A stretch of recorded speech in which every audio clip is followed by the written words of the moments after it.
গীতার প্রকৃতি। ন হন্যতে হন্যমানে শরীরে। গীতার 2 নম্বর অধ্যায়ের 20 নম্বর শ্লোক। অর্থাৎ দেহ বিনষ্ট হলেও আত্মা কখনো ধ্বংস হয় না। সাম্যভাব। সুখ দুঃখে সমে কৃত্বা লাভালাভৌ জয়াজয়ৌ। গীতার 2 নম্বর অধ্যায়ের 38 নম্বর শ্লোক। অর্থাৎ সুখ দুঃখ, লাভ ক্ষতি এবং জয় পরাজয় সমানভাবে গ্রহণ করো। অভ্যন্তরীণ শক্তি। উদ্ধরেৎ আত্মানং ন আত্মানং বশাদয়েৎ। গীতার 6 নম্বর অধ্যায়ের 5 নম্বর শ্লোক। অর্থাৎ নিজেকে নিজেই উন্নীত করো এবং নিজেকে অবনতি হতে দিও না। ভগবানের সর্বত্র উপস্থিতি। সর্বত্র সমদর্শনম। গীতার 6 নম্বর অধ্যায়ের 29 নম্বর শ্লোক। অর্থাৎ যোগী ব্যক্তিরা সর্বত্র ভগবানকে দেখেন। ভক্তির মহিমা।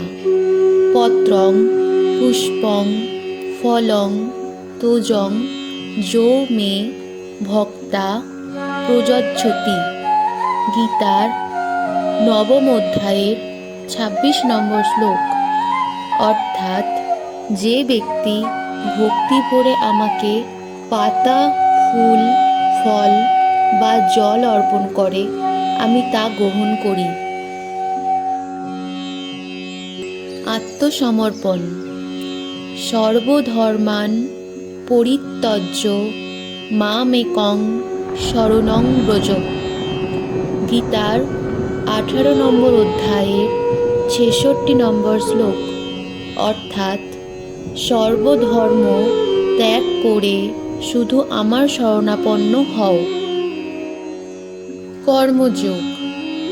যোগো কর্মসু কৌশলম। গীতার 2 নম্বর অধ্যায়ের 50 নম্বর শ্লোক। অর্থাৎ যোগ হল কাজে দক্ষতা। অহংকার ত্যাগ। নির্মাণমোহা যত সঙ্গ দোষা। গীতার 15 নম্বর অধ্যায়ের 5 নম্বর শ্লোক। অর্থাৎ অহংকার এবং মায়ার বন্ধন ত্যাগ করো। শান্তি লাভ। ভোক্তারং যজ্ঞ তপসাং সর্বলোক মহেশ্বরম।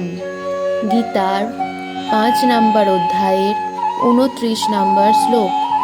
অর্থাৎ যিনি যজ্ঞ ও তপস্যার ফলের ভোক্তা এবং সমস্ত জগতের ঈশ্বর, তাকে জানলে শান্তি পাওয়া যায়। ভগবানের অবস্থান। মৎস্থানে সর্বভূতানি। গীতার 9ম অধ্যায়ের 4 নম্বর শ্লোক। অর্থাৎ সমস্ত জীব আমার মধ্যে অবস্থান করে।